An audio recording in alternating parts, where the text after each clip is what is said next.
आज एक ऐसे पौधे के बारे में बात करते हैं जो हमारे गार्डन में बहुत सारी हरियाली ऐड करता है, जिसका नाम है अरेलिया। जी हाँ, ये आप जो पौधे देख रहे हो ये सारे अरेलिया के पौधे हैं। इसमें बहुत सारी वैरायटी आती है, तो आज इसी की केयर के बारे में बात करेंगे। तो हेलो फ्रेंड्स, मैं रश्मि स्वागत करती हूँ आप सबका निर्मिस गार्डन में। ये एक इंडोर प्लांट है और इसे इनडायरेक्ट ब्राइट लाइट में अगर आप रखते हो तो बहुत अच्छी तरह से ये आपके गार्डन में ग्रीनरी बिखेरता है और बहुत ही कम केयर में ये चलता रहता है। तो देखिए ये सारी इसकी वैरायटी है। ये वेरिगेशन वाली वैरायटी है। इसके पत्ते छोटे और उसमें वेरिगेशन वाइट कलर का है, जबकि ये इसके पत्ते हैं ये बड़े हैं। इसमें भी जो बॉर्डर है उसमें वाइट कलर का वेरिगेशन है। तो इसी तरह से इसमें डिफ्रेंशिएट होता है, छोटे पत्ते बड़े पत्ते वेरिगेशन। देखिए इस तरह से ये सिर्फ ग्रीन वैरायटी है, लेकिन इसके पत्ते छोटे हैं और बहुत खूबसूरत ये भी लगता है। जबकि ये जो है वो बड़े पत्ते हैं और इसमें भी वेरिगेशन अलग है। तो ये बड़े पत्तों वाली वैरायटी है। तो इस तरह से इसमें बहुत सारी वैरायटी आती है और सारी वैरायटी जो है वो सभी बहुत ही कम देखभाल में आपके गार्डन में बनी रहती है, अगर आप इसे इनडायरेक्ट ब्राइट लाइट में रखते हो तो। अब पॉट साइज की बात करें तो अगर बड़ा प्लांट है तो 12 बाई 12 के गमले में आप लगा सकते हो। उसके अगर छोटा प्लांट है तो आप 6 इंच से लेके 8 इंच तक के गमले में भी आप इसे लगा लीजिए, तो भी ये चलता है। लेकिन जब वो प्लांट मैच्योर हो जाए तो उसके बाद आप उसे बड़ा गमला प्रोवाइड कर दीजिए। देखिए ये मेरा जो प्लांट है ये सारे मेरे 3 साल पुराने प्लांट है। तो पहले ये छोटे गमले में थे और अब ये बड़े गमले में मैंने शिफ्ट कर दिए। तो देख सकते हो आप इसकी ट्रंक कितनी मोटी हो गई है अब। तो इसे बहुत बड़े गमले की ज़रूरत नहीं है। अगर आपका प्लांट छोटा है तो आप इसे 8 इंच के गमले में रख सकते हो और 8 इंच के गमले में ही वो 1 साल से ज़्यादा रह सकता है। उसके बाद जब प्लांट बड़ा हो जाए तो फिर आप उसे 10 इंच के गमले में ट्रांसफ़र कर दीजिए। ज़्यादा से ज़्यादा इसे 12 इंच का गमला चाहिए, उससे बड़े गमले की इसको ज़रूरत नहीं पड़ती है। तो आपका पौधा कितना बड़ा है उस हिसाब से आप पॉट सिलेक्शन कीजिए। अगर पौधा बड़ा है तो आप बड़े गमले में लगाएं, और अगर पौधा छोटा है, जब आप नर्सरी से ला रहे हो और पौधा छोटा है तो उसे आप 6 इंच के गमले में भी लगा सकते हो और उसमें भी वो अच्छी तरह से ग्रोथ करता है। देखिए ये मेरे दोनों पौधे कटिंग से रेडी किए हुए हैं, जिसे मैंने लगाए हुए 6 महीने हुए और ये 8 इंच के गमले में ही लगे हुए हैं। अब बात करते हैं इसे रखना कहाँ है, इसकी सनलाइट रिक्वायरमेंट कितनी है। तो देखिए एक इंडोर प्लांट है और इसे इनडायरेक्ट ब्राइट लाइट चाहिए। अगर आप उसे सीधी धूप में रखोगे, इसके ऊपर सीधी धूप गिरेगी तो इसके जो पत्ते हैं वो खराब हो जाएंगे, झुलस जाएंगे, जल जाएंगे। तो अगर सुबह की 1-2 घंटे की धूप उसे मिलती है तो उसमें दिक्कत नहीं आती है। सुबह की धूप ये सह लेता है, लेकिन दोपहर के 12 बजे की धूप ये सहन नहीं कर पाएगा और इसके जो पत्ते हैं वो झुलस जाएंगे, खराब हो जाएंगे। आप देखिए मेरे सारे पौधे वैसे तो छांव में ही पड़े हुए हैं, शेड में ही हैं, लेकिन दोपहर के बाद की मेरे कंपाउंड में 3:30 से 4 बजे आधे घंटे जितनी धूप इस पे गिरती है। तो इस तरह से देखिए पत्ते हैं वो थोड़े से खराब हो जाते हैं। तो इसे अभी तो इतनी धूप नहीं है इसलिए चलता है, लेकिन जब तेज धूप हो जाएगी तब इसे मैं हटा के पीछे की ओर रख दूंगी। तो अगर आपकी बालकनी में धूप नहीं आ रही है तो अरेलिया को आप वहां पे प्लेस कीजिए। आपकी बालकनी में एक रिफ्रेशिंग लुक देगा वो। अब बात करते हैं कि अरेलिया को मिट्टी कैसी चाहिए। तो हर प्लांट की तरह इसे भी वेल ड्रेन सॉइल चाहिए, जिसमें पानी रुके नहीं लेकिन उसमें नमी बनी रहे। उसके लिए आप 50% मिट्टी ले लीजिए, उसके साथ 25% तक वर्मी कंपोस्ट या फिर गोबर की खाद लीजिए, और साथ ही में 25% जो बचता है उसमें आप कोकोपीट ले सकते हो। मैं कोकोपीट का यूज़ नहीं करती हूँ, उसके बजाय मैं इसमें राइस हस्क मिलाती हूँ। और अगर आपकी चिकनी मिट्टी है तो उसमें आप 10% जितनी रिवर सैंड भी मिला सकते हो। इस तरह से सॉइल मिक्स बनाएं तो आपकी जो मिट्टी है वो अच्छी वेल ड्रेन मिट्टी बनेगी।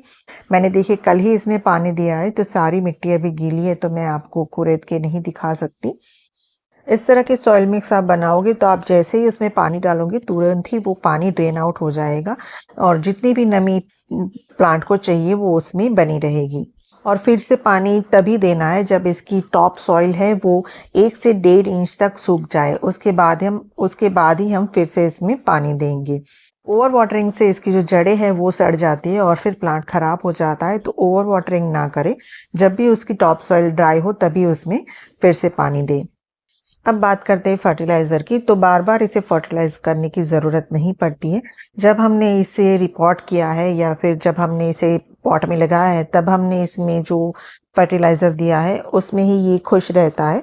साल में सिर्फ एक बार इसे वर्मी कंपोस्ट दीजिए या फिर गोबर की खाद दे दीजिए। इसके अलावा इसे और किसी भी फर्टिलाइज़र की ज़रूरत नहीं पड़ती है।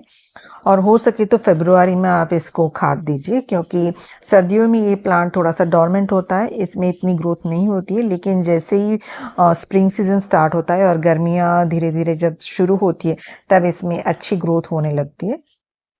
तो तब उसकी ग्रोथ है वो फास्ट होने लगेगी। तो आप साल में एक बार इसे बस फर्टिलाइज़र दे दीजिए और आप देखोगे कि ये बहुत सुंदर दिखता है। देखिए, मैं आपको दूर से दिखाती हूँ। अलग अलग तरह की पत्तियाँ वाकई बहुत खूबसूरत लगती है। उसके बाद इन्फेस्टेशन की बात करूँ तो इसमें किसी भी तरह का पेस्ट अटैक नहीं होता है। मेरे पास ये पौधा 3 साल से भी ज़्यादा टाइम से है, शायद 4 साल हो गए होंगे। लेकिन आज तक मैंने उस पे किसी भी पेस्ट का अटैक होते हुए नहीं देखा है। ना ही उसमें मिलीबग लगती है, ना ही इसमें एफिड्स लगते हैं, ना ही इसमें डायबैक का प्रॉब्लम होता है। तो ये बहुत अच्छी तरह से, आप एक बार इस प्लांट को ले आओ, बहुत अच्छी तरह से आपके बालकनी में या फिर गार्डन में ये बढ़ता रहता है। अब लास्ट में बात करते हैं कि इसकी प्रोपगेशन कैसे की जाए। तो इसकी प्रोपगेशन बहुत आसान है। इसको कटिंग से बहुत आसानी से आप नए पौधे इसके रेडी कर सकते हो। देखिए, सिर्फ आपको इस तरह से उसकी टिप की कटिंग लेनी है। 4 से 5 इंच तक की टिप की कटिंग ले लीजिए, नीचे से पत्ते हटा दीजिए और मिट्टी में दबा दीजिए। आपका नया पौधा है वो रेडी हो जाएगा। इसकी कटिंग आप या तो मानसून में लगा दीजिए या फिर अभी भी मतलब कि फरवरी में आप इसकी कटिंग लगा सकते हो, जब इसको आप प्रून करते हो। इसको बार बार प्रून करते रहना भी ज़रूरी है। अगर आप प्रून नहीं करोगे तो इसकी जो डंडियाँ है वो लंबी लंबी हो जाएगी, लेगी सी हो जाएगी और वो टेढ़ा मेढ़ा हो जाएगा। तो आप नीचे से इस तरह से अगर उसको कट करते हो तो नीचे से वो घना रहेगा और आपका पौधा है वो भी सुंदर दिखेगा।